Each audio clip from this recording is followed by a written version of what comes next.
Aray, gusto ko lang ipakita ang flood control nga ginhimo diri. Ambot pila ka years na ini nga nagtindog diri kag kapag-un siya. So hindi siya ghost project.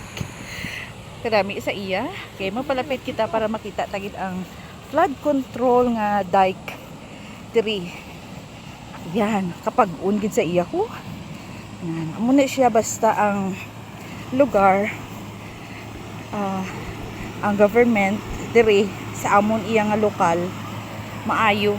So that's why ang aton nga flood control nga structure diri nagatindog gihapon kag hindi siya iya madali-dali ma-damage bisan ano ang kusog sa tubig diri. Surala area, Barangay Nasi. Subong medyo malubog ang tubig kay ulan-ulan, nagabaha, medyo mataas ang tubig subong, pero nami siguro kung wala sang ulan-ulan gawa kay malinaw man ang tubig diri. So malapad ni malawig ini siya nga dike or kilid siya sang river. So ginaprotektahan ang river bank na hindi siya matumpag. Good job, look how far we've come.